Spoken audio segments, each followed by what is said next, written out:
Good morning, folks. I'm Red, and if you've met me in World of Warships, you'll know that I'm mainly a cruiser, DD, and CV player.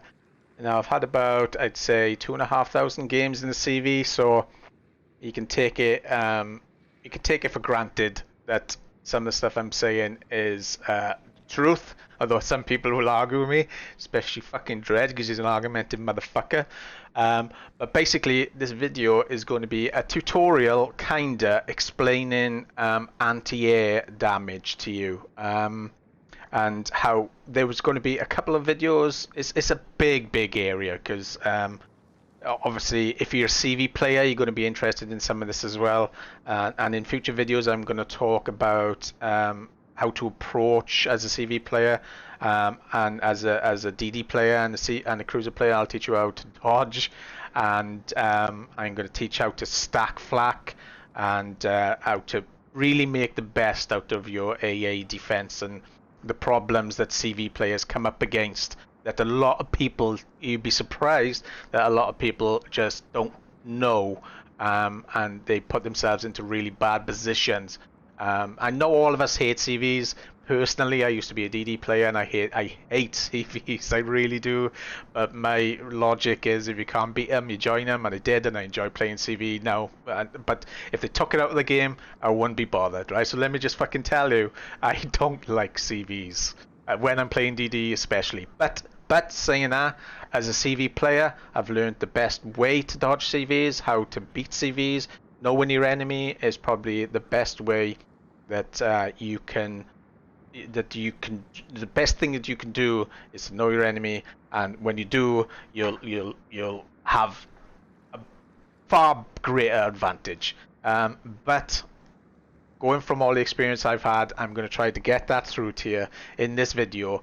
It's a little bit technical and there's a lot of numbers in there, but stick with it. And don't forget to subscribe, because the next video is going to be on how to mitigate CV damage, where I'm pretty sure all of you are going to be pretty interested in that. And that applies to battleships, DDs, cruisers, CVs, everything. Okay, so first off, I think we're going to work with the Haaland, and I'm going to explain to you how damage from your ship works. Now, damage output falls into two categories, and they are generally, let's just jump to the port here and swap to the Haaland. And they generally fall into two categories. So if you go to your captain here, just drop that down. Just click on equipment a minute. Just drop that down, and then there's a little thingy bob here, drop down box that says AA defense. Just hit that for a second. So damage falls into two categories: continuous damage and flak damage, and they both have varying ranges. I'll go on to continuous damage in a minute, but first off, we're going to talk about flak damage. Now, flak damage is the one that does the most damage to CV's planes. If you catch a CV in the flak burst, seriously going to hurt. And if I just drag this over, I'm going to use this a minute and just drag this over there. Can you see that? Yeah. See it all? Yeah, there you go. Now there's a bit of information on here, so I'll run through it with you in a minute. So with the Haaland, this flak range is 3.5 kilometers to 6 kilometers. This is the range where the flak bursts take effect. Under 3.5 kilometers, the flak stops. With other ships, it's different. So, and if you want to see what it is, just go to the captain, get the drop-down box, and it's there, damaged by shell explosions. So we can see here that the Haaland has 6 shells in its salvo. They burst every 2 seconds, and they're only active from 3.5 to 6 kilometers with a 100% hit probability. I won't worry about that figure too much. Now, obviously, this changes for everything. If we go, say, to the Russians, are generally longer.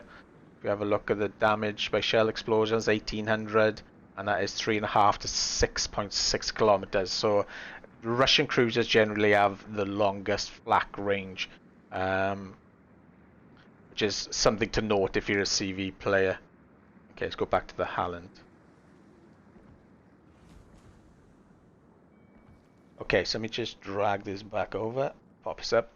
Okay, so the Harland is doing a 2 second burst of six bursts every 2 seconds, and this average damage is about 1900.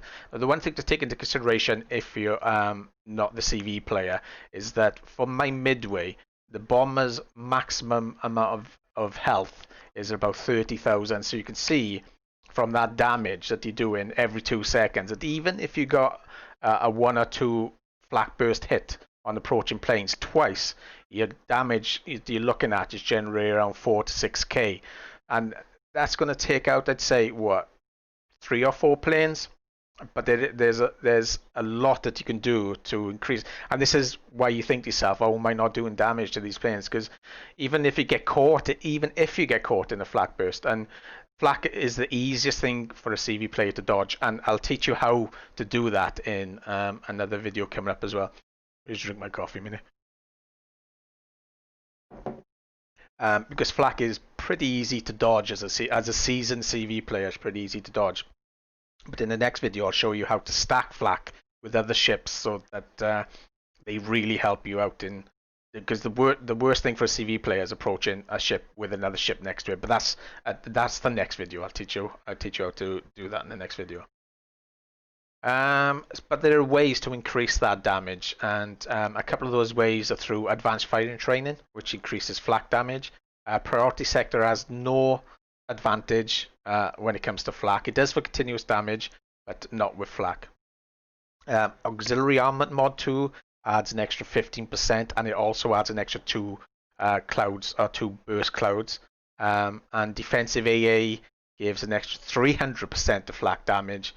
And there's also a signal as well. Now I'll go through these one by one in a minute, but if you just take into consideration now that the Harland's flak goes from 3.5 kilometers to 6 kilometers, so it's only a 2.5 kilometer range. The best approach for a CV is to attack from the front with the turbo on, so you get through that flak as fast as possible. Generally looking at around two bursts if you're going straight towards it, which you generally shouldn't be doing anyway. Okay, so how do we increase? Let me just rip this over you a second. Go back to my Harland. So my Harland is not spec'd for anti-air at all whatsoever. So these figures here are quite raw. These are as low as they get. So the next thing you can do, the easiest thing you could do to increase the flak damage is to go to exterior, and there's a signal here called November Echo set as 7, and that adds an extra 5% to your flak damage. So if you just check this number, where's the continuous damage? 1890. As soon as I put the signal on, that number go up to 1985. The next thing you can do to increase flak damage is go to your commander, and he's got a skill here called AFT, and you can see there it says damage from AA shell explosions plus 15%. Yeah, I'll respec it. I'll just show you. So if I redistribute there, check that on. Last stand, of course. Just for a second, I'll put torpedo armored expertise, and I'll put AFT on. I'll respec out of this after. I've got plenty of points.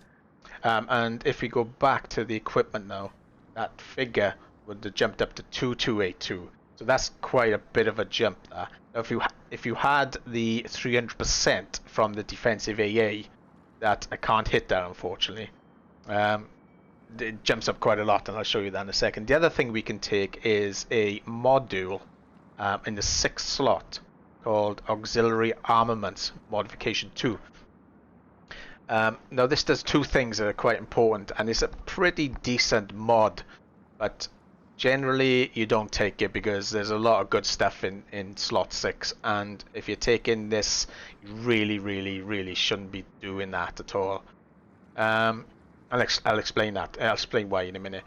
The Auxiliary Armored Mod, it adds 2 extra bursts of flak, which is great because as a CV player, when I'm approaching a ship and I see 6 bursts or 5 bursts, when I see 8 bursts, I start to get a bit tetchy because it's quite easy to dodge 6 bursts, but it's quite difficult to dodge 8 bursts. So it is a pretty good anti-air deterrent, but there's one thing that you to note is that it says there in the tooltip, the number of explosions produced by salvos is increased by 2. But the AA defenses, with the AA defenses, when defensive AA fire consumable is active, and of course the AA defensive consumable is this one here. So, but the thing is, you can actually still take this in your battleship. So if you're a battleship player and you've got this selected, it's not working for you. Okay, it only works when you hit defensive AA. And as far as I know, the only battleships with defensive AA are English battleships, I think. There might be one or two. I'm not a battleship player, so I'm not really sure. But there's some cruisers that don't have defensive AA. The Minotaur doesn't have defensive AA. So if you've got, say, a Stalingrad, this is a pretty good, probably the best consumable for an anti-air for the Stalingrad. The only sad thing is, because it's in the 6th slot, you really shouldn't be taking this module, because you've got the options of range. With the Haaland, there's torpedo reload, which I've taken. Obviously, you would take this. And if you're taking the Armour Mod in your Haaland for the drop off on torpedo reload, it's okay. You know, if you're sick and tired of getting blapped by CVs, or you're playing in the division that's hunting CVs, which I've seen a lot of lately, then it's a cool thing to take. But generally, dropping 15% on reload time off your torpedo reload speed is not something that I would recommend. But if you do, obviously you're going to get an extra 15% continuous damage from your defensive AA, but it's only active when the defensive AA is active.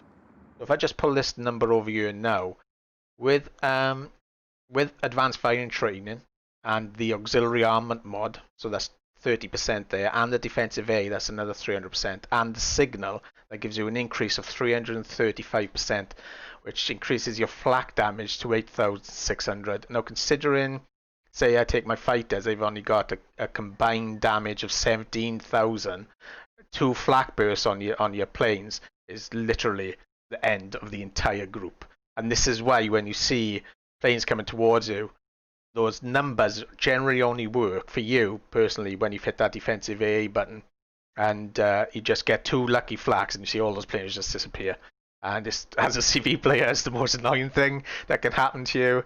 And as a DD player or a cruiser player, it's the most enjoyable sight in the entire world, just watching those planes disappear. So I know how you guys feel from a CV perspective and a cruiser perspective. Seeing those planes just get wiped out is spectacular. And in the next video, obviously, you know, the reason you don't see them is because the CV is dodging them. But in the next video, subscribe. In the next video, I'll show you how to stack flak and generally get out of trouble in seconds in most cases. And that's pretty much it for flak. The only thing you got to consider is for every ship, the flak ranges are different. But generally, once those planes, especially with bombers, once those planes get through the flak, you're at the mercy of just having continuous damage to those planes then, because the flak will stop working, and that's the end of that. Okay, so let's just jump back to my Haaland a minute. Good port. Drop these down. Nope, equipment. Drop this down. Okay. So the second damage values I'm going to be talking about is continuous damage. Now, continuous damage falls into most of the time 3 categories. Sometimes it's only 2, and I think sometimes it might even be 1. And if we just hover over, for this example, I'm going to talk about the Minotaur. If we just hover over the captain on the Minotaur and just hover over continuous damage here, forget that initial number of 414. It's kind of hard to gauge what these figures are, but I'll try to explain them as best I can. AA falls into 3 categories, mostly. Long range, medium range, and short range. For some DDs, it's usually medium range and short range. Sometimes it's just long range and medium range. You need to know your ships, but the Minotaur has pretty good long range, medium range. Probably the best long range, actually, 6.9 kilometer firing range. If you just look at that, it's got damage by short range AA 119, damage by medium range 508, and damage by long range 133. Now, they're all different, and you really need to know your ship. Like if I take, for instance, if we go to the tier 8 DD what is it? Akazuki. If you hover over the short range damage, 143. Now if we go back to the Minotaur, I think it's a little less, right? 119. So, you know, every ship is different, and you'd be surprised how different they are. For a tier 8 DD to have better short range continuous damage than a tier 10 cruiser like the Minotaur might shock you a little bit. But obviously, I'll get onto it in a minute. Those numbers actually do stack. So the long range, the medium range, and the short range figures do actually stack. So let me just drag this tactics planner back over here a second. So for the Minotaur, a bit of a spelling mistake there, ignore that. For the Minotaur's long range kicks in at 6.9 kilometers. As medium range kicks in at 4 kilometers, and the short range kicks in at 2 kilometers. Now they do stack, so when the planes are in that short range bubble, they are literally taking damage from the long range and medium range and the short range. So when they're in that bubble, they're taking 760 damage per tick with an 88% chance. There's a couple of things we could do to increase that damage. Basic firing training, the signal, and that defensive AA module 2 that I talked about earlier. The auxiliary armament modification 2. And of course, there's defensive AA. Now, defensive AA generally only increases damage from continuous damage by about 50%. I think with the gearing now, it's up to about 75%. So they're all different as well a little bit. But defensive AA does have a direct impact on the increase of, unlike flak damage, defensive AA does increase damage from continuous damage from your ship's guns. So taking all into account, the most continuous damage increase you can get from the Minotaur, because the Minotaur doesn't have defensive AA, is around 30%. And then if you add those figures up, total continuous damage, and by total I mean in that short range 2 kilometer bubble, with an average hit chance of about 88%, is about 800 per tick. Now that's quite a lot, that, and this is pretty nasty. Now those figures, obviously, you might go out now and play them into and think, why am I not doing 800 per tick? It's because there's a lot more to it. Planes have percentage chances of dodging fire, and like if I go to my midway here, I think I've got some spec or something in there which negates some continuous damage fire. I think there's some skills on the commander which increase or decrease continuous damage. Where are they? Speed increases the HP. Something. I'm pretty sure there's something there somewhere. I can't remember now. Probably module, maybe.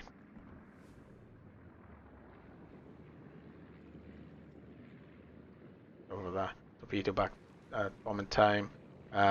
Bomber's modification tool, like, increases HP by 7.5%, and I've also got the legendary, which increases the damage from HE. But there's something in here as well, I think. Air Groups Mod 2, HP plus 7.5%.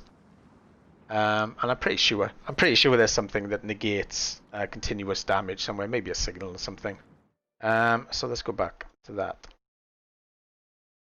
Yeah, so there you go. So in summary, there are two types of damage that you could do to planes: the flak damage and the continuous damage. The flak damage only works for a certain period in the bubble, and the continuous damage works constantly but stacks the closer that the planes get to your ship. Now, I hope that kind of explained the damage output that you're creating, and I hope I've kind of shown you some useful ways to increase that damage. If we go back to the Harland, for instance, if I wanted to turn the Harland into a complete and utter anti-air boat, I would take BFT as well for that continuous damage. So let me just highlight, go back to equipment a minute. The continuous damage at the minute is 394. 4 kilometers, 151. Firing range, 151, 364. So if we go back to The captain.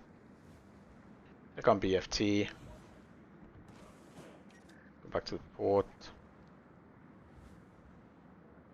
Equipment rather. Continuous damage 434, 166, 401. So there you go. They've gone up a little bit, by 10%, obviously. The next thing I would do is obviously make sure I've got the signal on, which I do. And then if I really wanted to be a complete and utter arsehole, I would drop the torpedo modification to 2 and put on the auxiliary armament modification 2. But I'm not going to do that because I'd like the torpedo reload. And that is pretty much the best thing, the best way that you can kit out the major 4 things you can do to increase your anti-air damage output on the enemy CV's planes. I don't recommend you take AA mod 2, to be honest with you. If you're a player, there are easier ways to dodge the CV than taking this mod, because you're losing so much damage output that it's just not worth it, really. And I see, when I play in CV, I see a lot of ships that do this, especially battleships. I mean, as a battleship player, I don't understand it, because I don't play battleships, like I've said. And if I go to, I got a Montana here. Yeah, fucking chilling. You got the options of main battery reload. I mean, come on, really? It's just that dispersion, or a bit extra 2 explosions of flak. Don't do it, man. I mean, I'm a CV player, and it's the worst thing I can see as a CV player. But don't do it if you don't have defensive AA for a start. And if you fucking do, if you're an English battleship, don't fucking do it anyway. Alright? Just don't put it on. As a cruiser, whatever, innit? It's up to you. But it's not worth it, really. Because you could dodge it, and it's all down to whether your anti-air is on cooldown or not. Okay, well, that's pretty much it. I hope I've explained the damage output. In the next video, I'll be talking about, as a CV player, how to create your ideal approach for rockets and bombers. And then in the next one, I'll do torpedoes, because that's a whole different story. And as a defensive player, I'll be talking about how to stack your flak and how to increase your chances of surviving an attack from rockets and from bombs. So I hope you enjoyed. Give us a thumbs up if it's been helpful, and I will catch you on the next video. See you now.